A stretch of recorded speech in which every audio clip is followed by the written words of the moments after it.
Knowledge and information. This is the theme of this year's edition of Global Axess.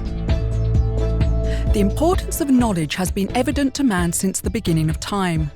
But the information society presents new questions. How does the increasingly intense flow of information affect our ability to maintain a holistic understanding of the world? And does it actually make us smarter or dumber? Journalist David Goodhart's book, The Road to Somewhere, attracted considerable attention. In this conversation with Niklas Ekdal, he elaborates on why smart people have been given too much power.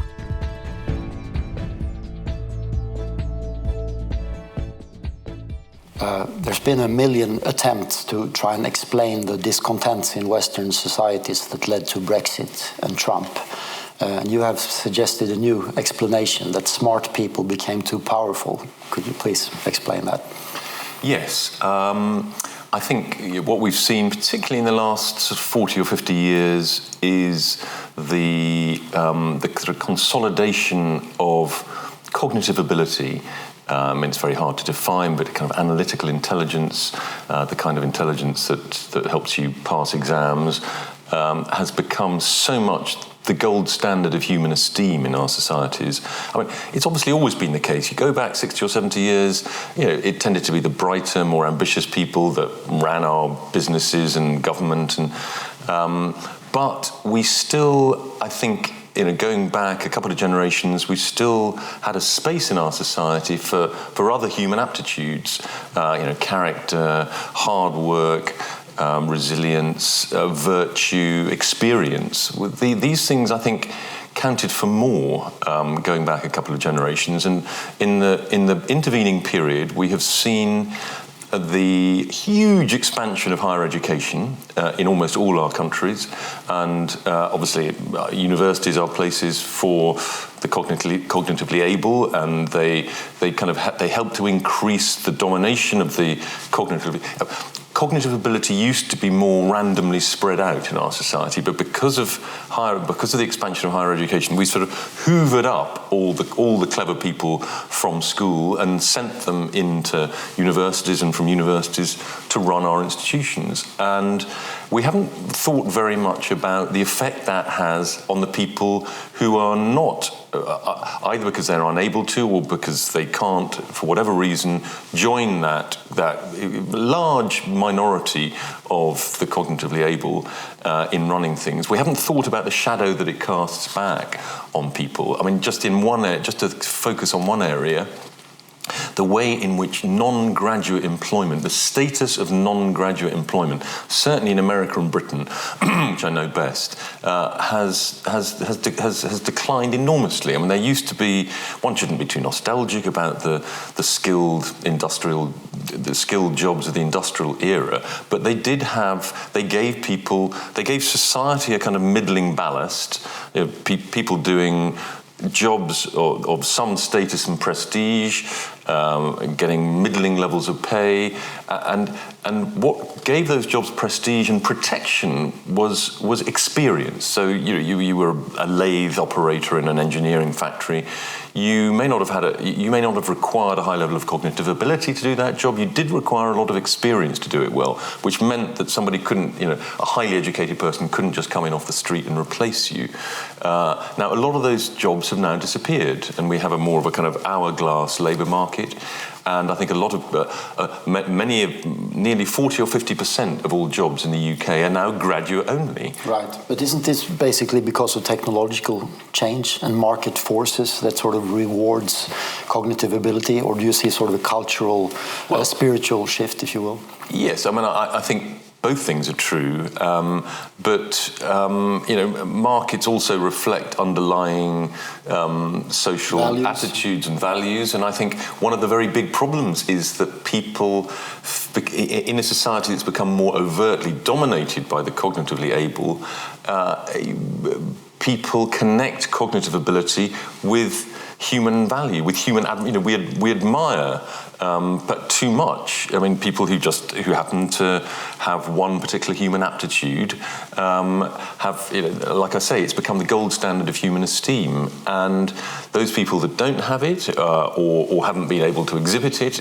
because they didn't have the education other people had, feel less valued. And I think this is, standing right behind the whole Trump and Brexit phenomenon is the feeling of not being recognised, not being valued by your society. Yes, and respect for character, integrity, these kinds of things. Yeah. But if you look at political power, you're not saying that we would be better off if things were run by ignorant people, right? Of course not, no. I mean, we need...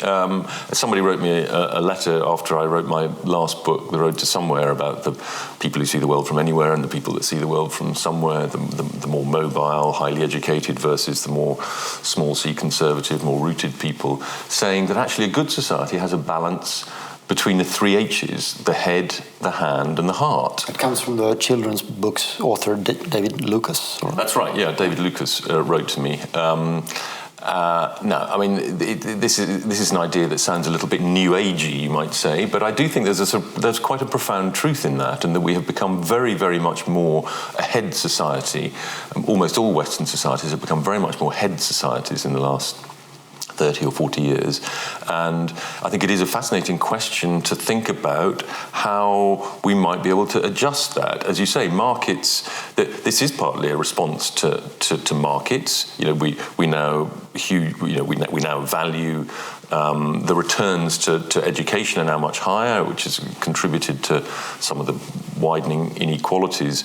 And income inequality is not irrelevant. It's quite an important part of this story. But my stress is much more on status and value and esteem. I think it's the inequality there that I think really hurts people. Yeah. And this fascinating question. Markets obviously. At a certain level, markets are just responding to supply and demand. But at another level, markets do represent social value, and you can sort of see over long periods of time how what society values gets reflected in market value. And I think we've got to try and, push. Culture can react back onto markets, and I think we need to raise the status again of the hand and of the heart. I mean, when I say heart, I mean kind of emotional intelligence. Those jobs that require emotional intelligence to do. Teaching young children, social care, working in the health sector. A lot of those jobs are done by women, and I think there's a very interesting interaction here between modern feminism and this better balance between head, hand, and heart. Right. And I think. I think the Me Too. I think there are some positive trends you could point to. Certainly, when thinking about the UK, I think hand jobs. We've essentially eviscerated so much of the kind of middle layer. I think you've done it much less here, but so much of the middle layer of higher manual and technical skills. Essentially, we have people leaving school and going into low-level apprenticeships or no apprenticeships at all, just going straight into low-paid jobs, and everybody else going to university. There's nothing in between, right. Like the American community colleges, the German Fachhochschule, these institutions for teaching, specialist, sort of higher manual skills. Mm-hmm. We are going to have to re-establish that after Brexit. There will be a much greater incentive on governments and business to actually train the technician classes that we haven't been doing. We've just been taking people from abroad. Right. So I think that will raise the status of the sort of hand. And also trends like the empowerment of women and an aging population might also act as a counterbalance. Well, exactly. In that sense, right? Yeah. Just to finish on the hand. I think also one of the interesting artificial intelligence developments is the next layer of jobs that are going to be badly affected by by technological change will actually be cognitive ability jobs, or the kind of lower level cognitive jobs. Journalists. Journalists to some extent. Perhaps I was thinking more of accountants and lawyers, and that you can now do your own house sale online. You don't need a lawyer. Even lower level medical techniques can be done. Surgeons, for sure. Well, the kind of higher levels you won't be able to do without. But and that may give more people in the kind of cognitive classes, if you like, a bit more sympathy for the experience of those, partly because their own jobs will perhaps be turned into more basic jobs. But won't that just translate into even more discontent, you think? Well, but I think it may help us to shift the underlying market dynamic. Understanding of this phenomenon. Politics can react back on markets.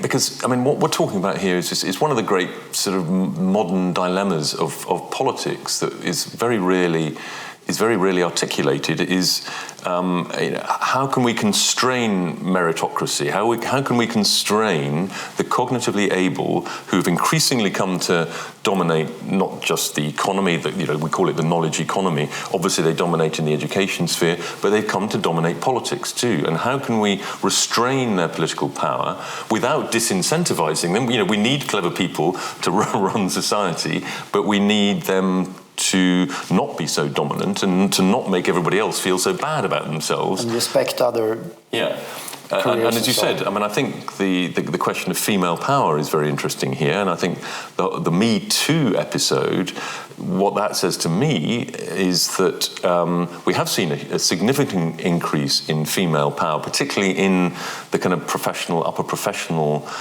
world, because Me Too would not have happened 30 or 40 years ago. It didn't happen 30 or 40 years ago, even though there were probably just as many, if not more, predatory men around in politics, in showbiz and so on. But it happened now because women have more power. There are more women in the media, in positions of political power, to make sure these issues are raised. But I think the interesting question is, can that expression of female power be sort of transferred, as it were, to raising the status of jobs that are still overwhelmingly done by women in the care jobs, and increasing the status? Can Me Too be transferred into £20 an hour minimum wage in the social care sector?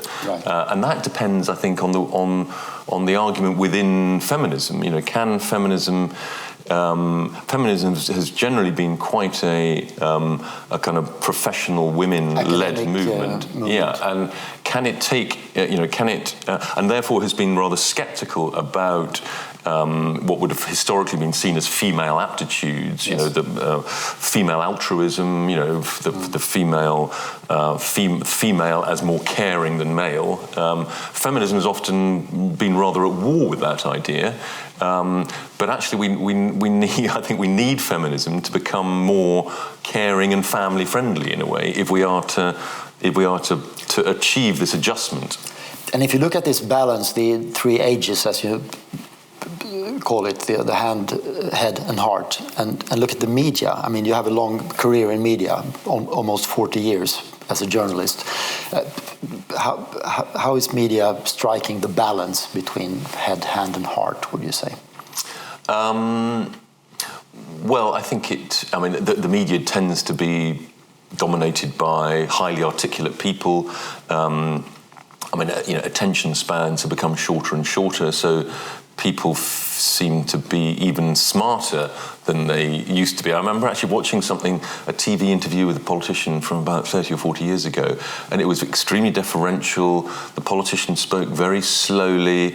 Nowadays, he'd have been blown away. The questioner would have been both much more aggressive and would have demanded answers much more quickly. But I think what this has contributed, I think, to the sense of alienation of many people. The fact that we live in so much more media transparent societies, so people have a window onto the world of the successful and the clever, and and are constantly being reminded of their own lowly status because the jobs they do, the traditional functions they may have, things that would have given people prestige and a sense of value and purpose, being a male breadwinner, being a female homemaker. A lot of these traditional roles have been kind of delegitimized by perfectly well-meaning movements for equality.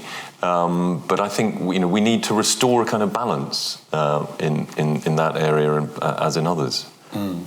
You mentioned your book that you published a year ago, The Road to Somewhere, where you coined the phrase somewheres and anywheres, the sort of two opposing tribes in the modern electorate, if you will. Where do you see that dynamic going? I mean, will the somewheres be continuing to call the shots politically the way we've seen with Brexit, for instance, and Trump and so on? Well, I mean, somewheres almost by definition don't call the shots. They get occasional. I mean, this is the fascinating and kind of unspoken force, I think, in contemporary politics, is that we have this highly competitive economic competition for status, competition for high status jobs that is now overwhelmingly won by the cognitively able, and yet so that is a domain of high inequality, and yet we have the political domain, which is a domain of high equality. Everybody, however rich or clever they are, has the same number of votes as the stupid and the poor, and politics acts as a the equality assumption of politics acts as a constraint. I mean, it hasn't been a very powerful constraint in recent times, I think, because my argument is that the inequality of esteem in the jobs market and the economy has become much greater, and politics hasn't been able to restrain it, but it has been punching back recently. You might say that Trump and Brexit are expressions of that, but look at what is happening to Brexit. Brexit was essentially a kind of somewhere policy, but it's being implemented by reluctant anywheres.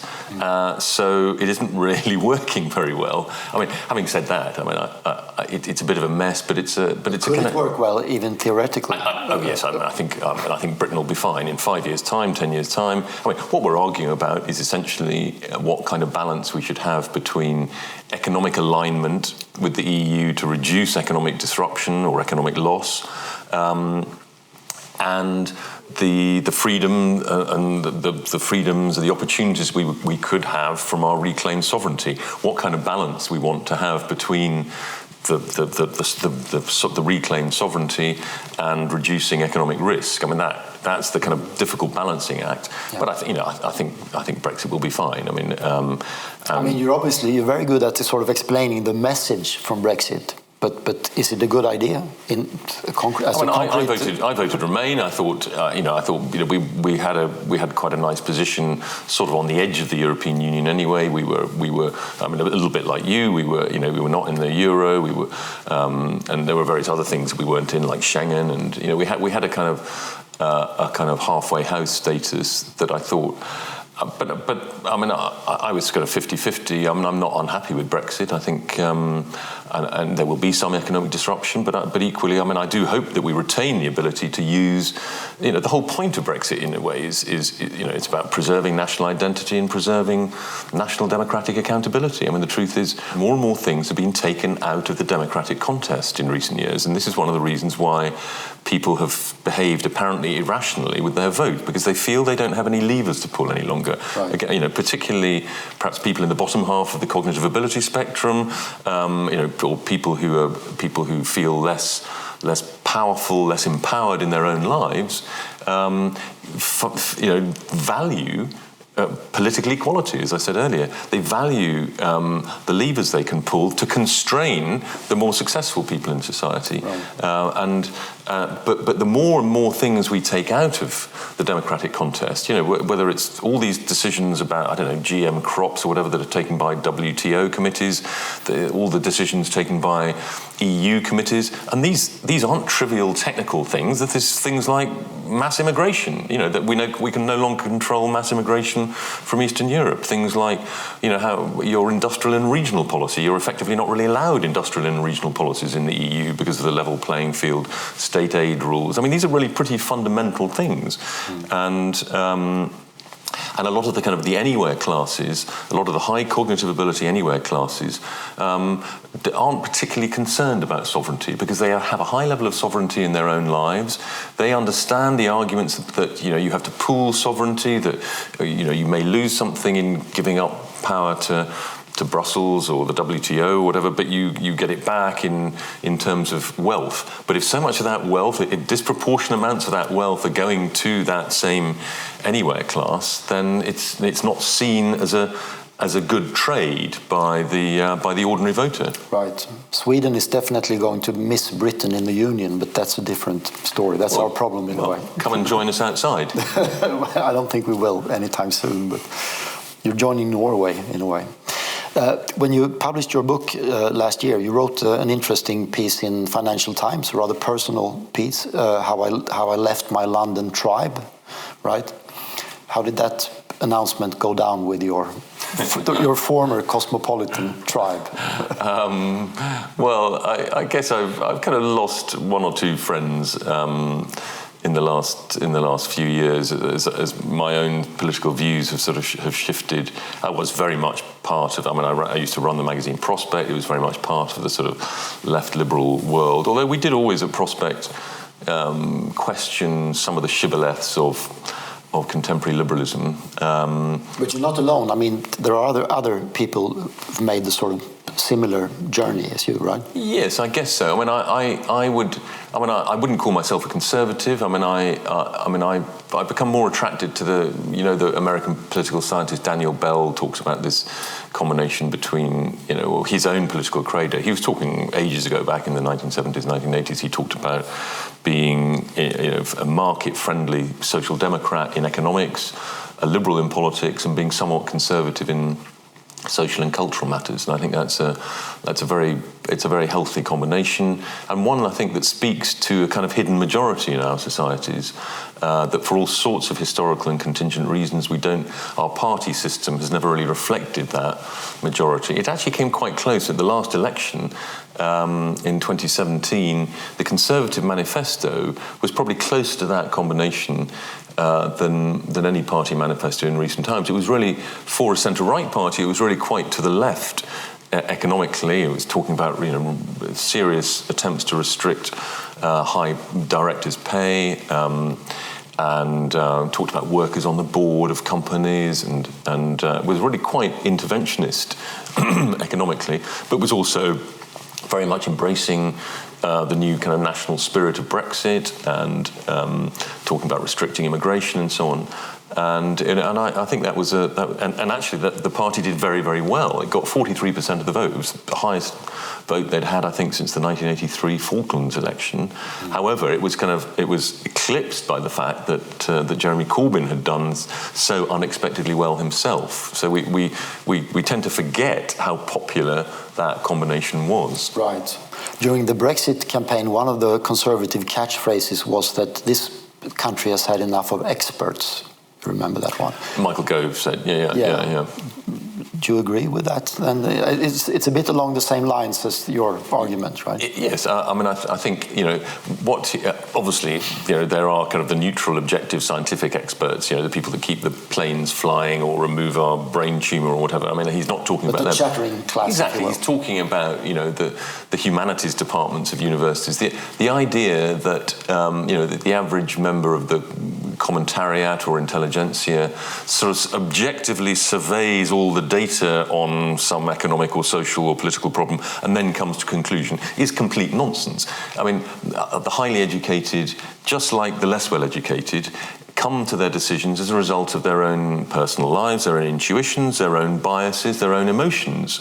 And then educated people are better at rationalising their pre-given opinions. And I think Michael Gove was rightly pointing that out, that, you know, the so-called objective experts are invariably not objective experts. You know, they are often part of the cognitive elite, they're part of the kind of anywhere class, and they broadly accept the kind of anywhere worldview. They're in favour of openness, autonomy, mobility, these things that just seem like, you know, the water that the fish swims in. They just seem like natural things to them. That's a very generous interpretation, I think, but you make a rather good point there about what he meant, I mean. Oh, no, I think, okay, you may say there was a kind of sort of populist dog whistle aspect to it, but I mean, I think he's basically right, yeah. Yeah. And you mentioned Prospect Magazine as well. You wrote an essay there back in 2004 titled Too Diverse, about sort of the trade-off between migration and solidarity, solidarity of the welfare state. Yeah. Right. Yeah. Have you sort of paid a personal price, do you think, for making that observation? Well, I mean, that sort of got me, I guess, yes. I mean, that got me into the whole area of thinking. I'd never really thought very much about race, immigration, multiculturalism, these sort of issues. But when I wrote that essay, it was reprinted in The Guardian, the main left-of-centre newspaper, and caused quite a row. You know, I was accused of being a kind of liberal racist, or no, a liberal powerlite, a nice racist. People didn't like the message. They didn't like to hear that exactly. There were even a conflict. Yeah, a lot of people. And I wasn't saying this conflict is somehow inevitable, that you can mitigate it, but you have to be aware of it. And, you know, these are the two principles that the left particularly holds most dear. And there's a certain sort of common sense way in which they conflict. I mean, I remember talking at the time about Scandinavia. In fact, I think I probably talked about Sweden, which was then, you know, this wasn't that long ago. It was then a much more homogeneous country than it is now. So one wouldn't necessarily use Sweden as an example of homogeneity any longer. But very few people would deny that there is sort of such a trade-off. I mean, well, I think a lot of people do deny it, actually, and it is quite hard to point to evidence. I mean, welfare states have a kind of vested interests of their own. So, despite the fact that, you know, in the last 20 years, most Western European societies have become much, much more diverse, and yet welfare spending is probably still, running at a pretty high level in most countries. In most countries, it's probably increased, not decreased. I don't think that is an argument against the underlying truth of the tension, and that's partly because our societies are getting older, so we're spending more on older people, and I think there is a reluctance amongst ordinary people to pay high levels of tax for functions, or even to groups of people that they think are not necessarily deserving of their tax money. Right, but speaking of values and immigration, the very things that you sort of want more of, the sort of respect for age, experience, family values, if you will, aren't these cultural traits more obvious in people coming from, say, Africa or the Middle East than in our societies? Yeah, absolutely. I mean, it's one of the kind of bridges I talk about between the anywhere worldview and the somewhere worldview is actually the growing minority populations in our societies who tend to be much more socially conservative than the ethnic majority, who are becoming more and more liberal. And yeah, I mean, I think that is a very sort of promising role in some ways for, I mean, how quite could be a positive interaction. Quite how it will work. Well, I mean, I think particularly people from relatively traditional society. I mean, poorer societies tend to be more socially conservative and traditional. You know, certainly in the UK, I don't know the situation so well here, but the situation in the UK is a good proportion of the ethnic minority population is more religious, more pro-family, more generally socially conservative than the majority. And I think that does act in some ways quite helpfully as a sort of constraint on the almost hyper-liberalism of our modern societies. Now, I mean, as minorities become better integrated into our society, they will often lose those aspects of conservatism. And I think, but I think it is something that we want to, we want to learn from. We can kind of learn from the way that certain people from more traditional societies look after their old people. We have a crisis of social care. Things like that. The weakening of the family, amongst the ethnic majority in our societies, is a major, major social crisis. And I think we can learn, or we can borrow from the experience of some of our minorities. Right, David. Thanks a lot. Thank you.